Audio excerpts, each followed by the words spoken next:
What's up, YouTube? This is Too Raw for TV.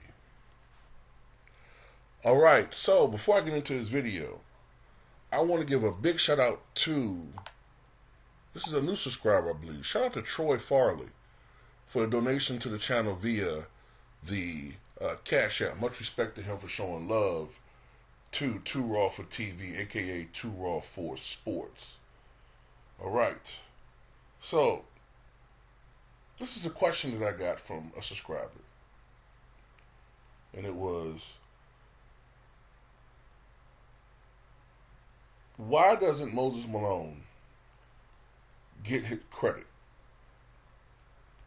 Why doesn't Moses Malone, or in other words, why doesn't Moses Malone get the respect that he deserves? And I think anybody that has watched basketball over the past 40, 50 years. I mean, I know that they say we don't matter. They say our era don't matter, because that's what these fools are on nowadays. But I think a lot of people that watch Moses Malone watched the force that he was, especially from 78 to 84, I'd say. Maybe 85. When you saw the force he was then, yeah, you have to wonder why his name don't come up when it comes to the all-time great centers and just players in general. Because when I was growing up, Moses Malone was a legend in Virginia. I mean, a legend. Anybody that grew up in Virginia, in VA, 70s, 80s, and 90s, Moses Malone was a legend. Petersburg legend. I mean, really, he's the first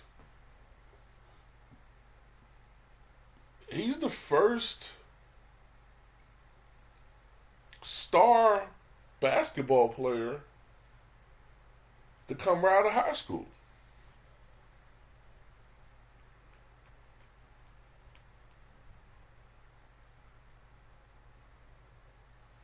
Took a while for him to grow into his body.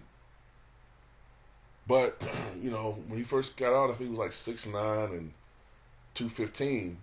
But when he grew to himself, 6'10 and a half, 265, 250, 265, 270, he became an absolute beast.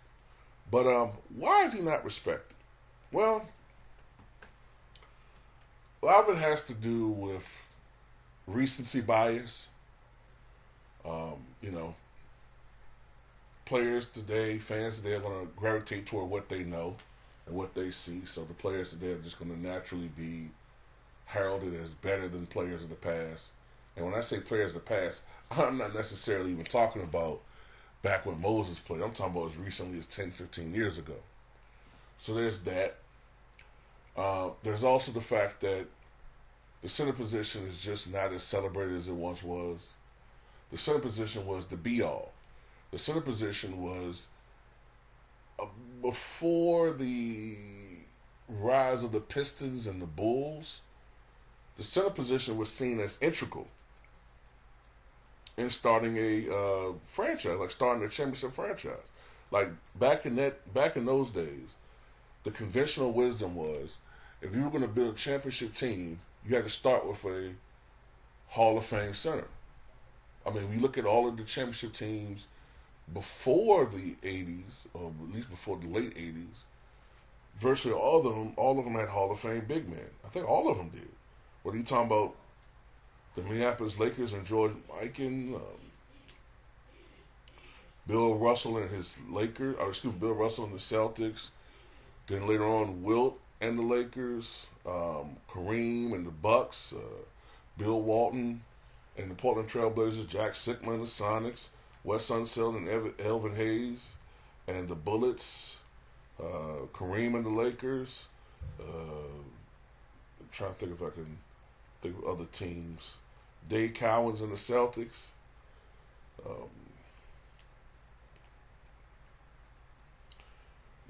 So there are a few exceptions, but for the most part, that's how you built a team. That's not the case anymore. That's certainly not the case anymore And another thing is, I would say, analytics. Even when it comes to big men, today big men are expected to be able to shoot from outside. Um, for the most, sometimes even have ball. It's like if you're an elite big man, have ball handling ability, but expected to be able to facilitate. Um, run the floor. Essentially, a lot of big men today are actually power forwards, playing the center position. The reason why the league statistically is smaller than it was 10, 15 years ago is primarily because of the center position. The center position has gotten a lot smaller. You're not going to see these big dudes dominating the NBA anymore, like these big 280, 290-pound guys. You're just not going to see that really in today's NBA unless they're like athletic freaks of nature. So all of these are reasons, man. Plus, Moses is dead, unfortunately. He died in September of 2015, if memory serves me correctly.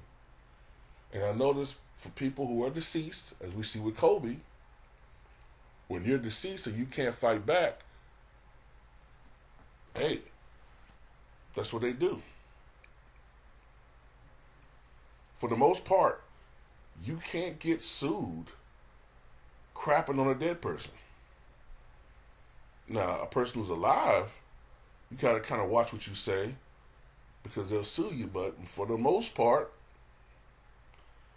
there really aren't any libel laws for dead people, which is why you often hear them crapping all over dead people.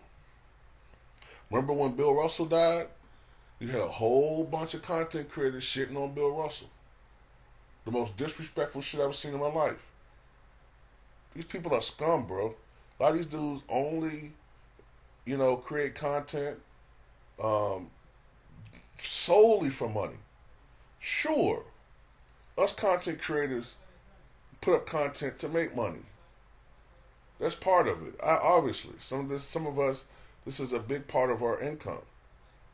Sure, but when it gets to the point where you're willing to do any and everything for money, even crap on your own people and all that other shit, man.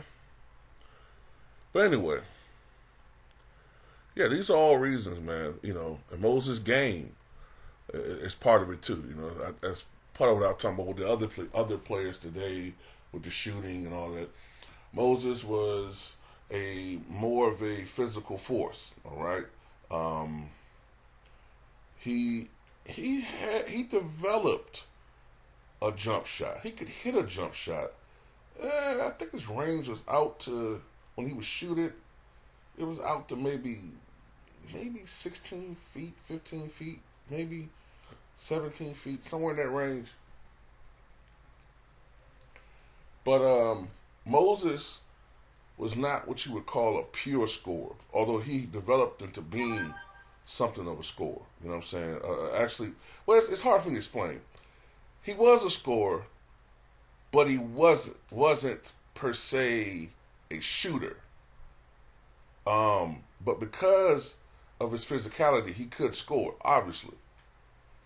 I mean, he had a season averaging 31 points a game, and he has a couple of 50-point games, I believe. So he could score.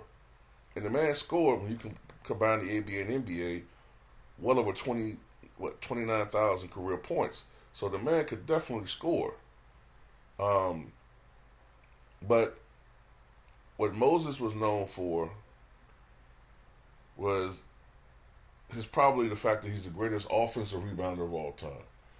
Now, they didn't count offensive rebounds when Wilt and Bill Russell was playing, so obviously they would be the all-time leaders if they could really count those numbers and break them down. They just counted them as rebounds. But technically, the greatest offensive rebounder is Moses Malone. All right? He's all-time leader in that category. I mean, a sensational offensive rebounder. Tremendous rebounder in general. Called the chairman of the boards. Nicknamed the chairman of the boards. I think he had 5 rebounding titles, which is, I think, third behind Wilt and Dennis Rodman. You look at his accolades. he doesn't get the credit he deserves, in my opinion. NBA champion, 1983. He was the best player on that team, despite Dr. J's presence. Was Finals MVP in 1983. Absolutely destroyed Kareem Abdul-Jabbar in that series. Out-rebounded him 72-30 in that 4-game series. Won 3 league MVPs, including back-to-back in 82 and 83. Was a 12-time NBA All-Star and was an ABA All-Star in 1975, making him altogether a 13-time All-Star. 4 times he was on the All-NBA first team. 4 times All-NBA second team. He was on the NBA's All-Defensive first team in 83, when he was at the absolute peak of his powers. NBA All-Defensive second team in 1979. The ABA All-Rookie team in 1975. And I take that back. He led the league in rebounding 6 times, not 5 times. 6 times. 78-79 season and 5 consecutive seasons from 1980-81 to 84-85. He's on the 50th and 75th anniversary teams. He's on the ABA all-time team. His number 2 is retired by the Philadelphia 76ers. Number 24 retired by the Houston Rockets. Was a National High School Player of the Year back in 1974. Was a Parade All-American first team in 1974. 4th team Parade All-American in 1973. Career average of 20.6 points, 12.2 rebounds, 1.3 blocks. His peak years, I said 1978.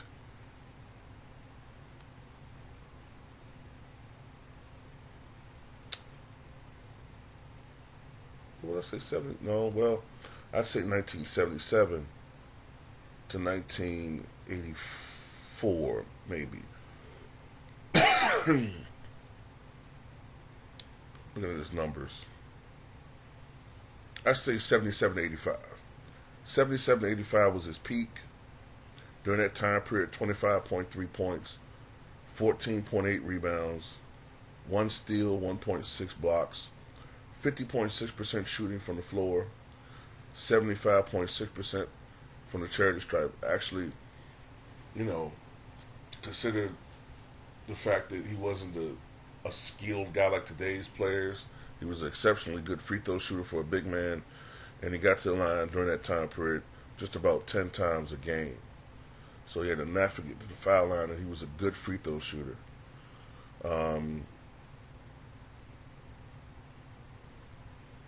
So Moses also took a very poor Rockets team in 81 to the finals. I believe they only won 40 games that year. So he took a losing team in 1981 to the NBA finals. Well, ultimately they lost to the Boston Celtics, but still, the fact that he was able to do that was amazing. So yeah, man, Moses, one of the dominant big men of all time. It was Moses that helped tutelage Akeem Olajuwon earlier on in his career. Moses' dedication and work ethic, it allowed him to play for a very, very long time. The Sixers stupidly traded him back in '86, and they thought that he was falling off as a player. And he was falling off as a player, but he was just falling off from the lofty levels that he was playing at. Like, he was transitioning from being a guy that would get you 25 and 15 or 27 and 15 to a guy that would get you 22 and 12.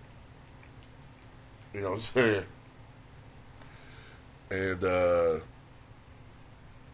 he still played at a high level. He was still averaging 20 points per game all the way to the 88-89 season. And then after that, he was still from 89 to 92, 93. Even in that period of time, he was still averaging 14.6 points and about 8.9 rebounds. So he was still a solid player for many, many years, man. Moses Malone, even all that wear and tear on his body. And, back then, they didn't have no supplements to help you out, like some guys today. But anyway, That's my take on Moses Malone. Tell me what you guys think.